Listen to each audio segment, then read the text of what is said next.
Hey y'all, Melissa here at Twin Oaks Family Farm, Southeast Ohio, November 21st, 2024. We're in the meat bird production barn. I'm going to take a look at the meat birds. They're day 29, so right at 4 weeks old, 4 weeks in a day. So meat birds and winter weather. No kidding, y'all. Yesterday, where I am, Southeast Ohio, USA, we went from a sweet tea morning to a hot chocolate afternoon in a single gust of wind. A cold front blew in about 2:30 in the afternoon. Prior to that, it had been really comfortable, almost 60 degrees. We had a little rain showers, but some nice sunshine. And then about 2:30 in the afternoon, it felt like the wind was going to take the roof off the buildings, and it turned cold. And so now it's in the 30s. So we want to show you how our meat birds are dealing with that and how we're responding to that. Now, actually, they all want to be over here. So let me tell you about that. So there's 120 of them in this flock. This is our last flock of 2024. And just a few moments ago, they were all laying down over here under the heat lamps, and I had them get up, and while they were up, I put brand new pine shaving bedding down there. So in general, look what they're deciding to do. You see what they're all doing. They're going to make their way back over here. But having got them up, they'll spread out, and they'll go to the water and food resources that we have spread out throughout the pen. They'll eat some, they'll drink some, they'll probably manure while they're up. Hopefully they'll eat to the point of crop fill, meaning we want them to fill that storage pouch that's part of their digestive system, where the bird's body kind of starts breaking the food down before it sends it basically to the stomach and through the rest of the digestive system. So we hope they'll eat to the point of crop fill, but they're up. They're bearing weight on their legs, they're eating, getting a drink, gonna manure, some will play some, but they are gonna make their way back to here. And what's here that they love at this juncture is the heat lamps, okay? So we talk about temperature a lot. If you watch our videos, practically in every video, we probably mention the temperature the birds wanna be at, maybe the temperature it is, and talk about how that relates to what they're doing. They want to be about 70 degrees Fahrenheit. I mentioned the weather in the less than 24 hours. We went from what I call a sweet tea morning to a hot chocolate afternoon in a single gust of wind. And so right now it's about 34 degrees Fahrenheit outside. So that's what we're seeing in the birds, is their reaction to prioritizing the added warmth, and they're wanting to stay in this area where we have added warmth for them. So I also just recorded like a 3-minute just quick video on the meat birds and these same concepts, the temperature and the bedding, but actually had to stop recording and meet a client here, but that's okay. Taking this opportunity with this video to talk a little bit more about the temperature impact here and how we're handling it. But it's pretty cool, you know, to see them all at a feeder, see a big group of them at a feeder like this. We like both of these kinds of feeders. So I'm just going to talk about different talking points, things that we look at and evaluate when we're in the building with them. But see, like there goes that one. I mean, they're all, these ones here, as soon as they're done with whatever they're doing, most likely they're going to make their way back over to there, and they're going to be sitting there. And so one of the things that we're doing on a day like today is we know that they're going to have a tendency to just want to go over there and sit down and not move. So we're stepping it up with our routine of exercising them. So like instead of every 4 hours asking them to move around the pen and bear weight on their legs, we're going to ask them to move every couple of hours, okay? So that's what's going on there. But for the ones that are out here, you know, they're content, but we want to keep them going to food and going to water. So was mentioning about what's going on with temperature impact and what are we doing about it, and why are we doing what we're doing. So we actually have the ability to put more heat in here, okay? And if the birds were younger, it would be more critical to add more heat and to keep them dispersed throughout the pen. If the weather was going to stay cold, even with the birds at this age, if they were going to have to fight like an extended cold period, again, we would feel it was probably more necessary to add more supplemental warmth into their environment. As it is, these birds are at 4 weeks old, so we're past the more critical time frame of the first 3 weeks. If they were younger than 3 weeks, this cold snap, even just for a day or half a day, would bother us for their well-being and for their long-term outlook. At 4 weeks old, it doesn't bother us as much. We're probably going to see a little bit of temperature stress, but we're not going to be concerned about it affecting the success of the flock like we would be if they were younger, okay? And the feature there that is the difference is their own ability to thermoregulate some, or to, you know, manage internal temperature for themselves, okay? They're still not great at it. Meat birds never get great at thermoregulation because they're usually butchered by 6 weeks, and at that age, they aren't feathered well enough or good enough at thermoregulation for cold temperature to not be a concern. Like, we're going back over here.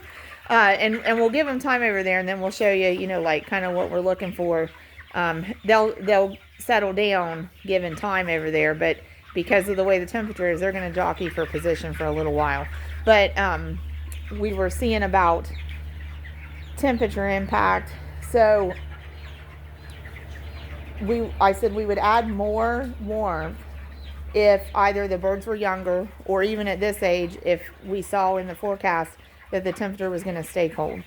As it is, when we look out over the next week, we're seeing back up to almost 60, a couple days in the 60s, and we're seeing this in the 30s really only last for about 24 hours, and then we get a gradual warm up, a small warm up, but a gradual warm up. So every little bit that warms up is going to help them, okay?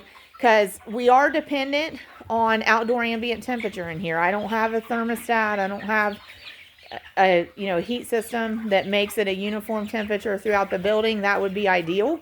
That would be what we would want to have if money were no object. But here on our small farm, that's not what we have. So we have to deal with the ambient temperature outdoors, because our barn is basically the same temperature as outdoors. Now, one thing you have going for you, though, when you're raising livestock inside, is they are producing some heat, okay? So they are producing some body heat. They are also producing some biological heat from where they manure. That actually creates its own heat coming back up off of the floor, all right? So you know, that's part of what they're feeling in their environment, part of feeling real feel. Hey, if y'all get a chance to, we did a Watch It Later Wednesday video yesterday, and we recommended a video on the channel Chicken Farmers of Ontario, and that video itself was called Broiler Brooding. I think it was called Broiler Brooding Best Management Practices, okay? And so I'm not going to put the link here, but I'll put a link for our Watch It Later Wednesday video. You can actually go there and link to this video on Chicken Farmers of Ontario channel. And it talks about brooding these kind of chicks, and talks about getting the brooder house at the appropriate conditions for them. And the vet on there does a great job talking about temperature and taking into consideration how it feels where the birds are at, not just at like our eye level. But anyway, they are producing some heat in their environment between body heat and biological heat from the manure that they make. So even if we get up to like in the 50s, we usually find that our birds are really comfortable and don't require as much of the supplemental heat, and some of the birds won't even want to be under the supplemental heat at that point, like if we get temperatures up into the 50s, okay?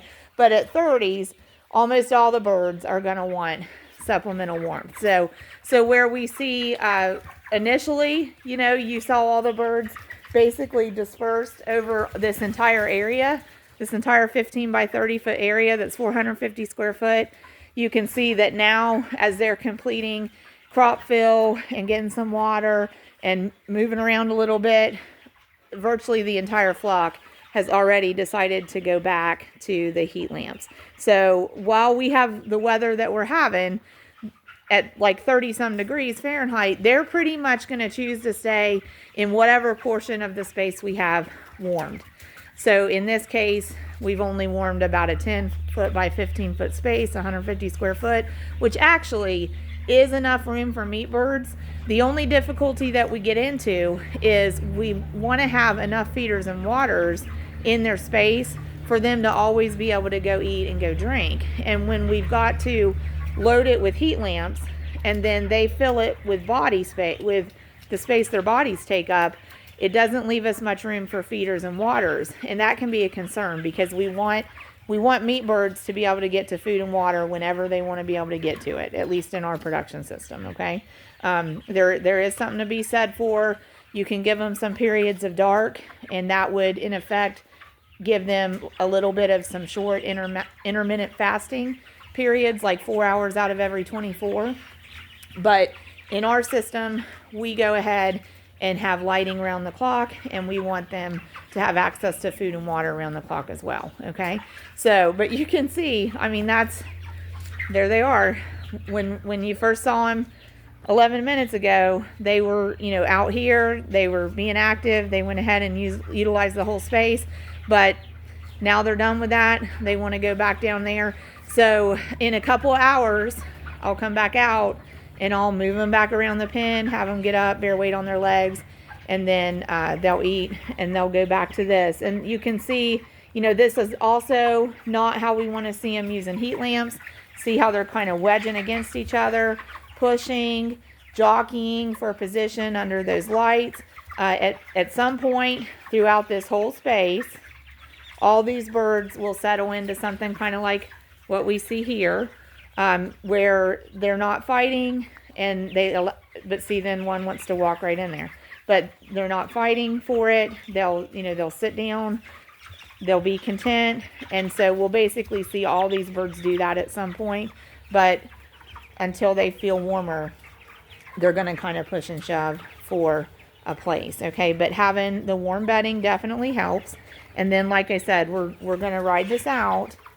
We're going to ride this out, and we know that here, like in the next 24 hours, we're going to start to get some warm up. And as we get more warm up, even toward the 50s, these birds are going to be a lot more content with the situation and with the surroundings. So just kind of giving you a look at this aspect of raising them. Sometimes conditions aren't perfect, and we try to give them the best that our resources will allow.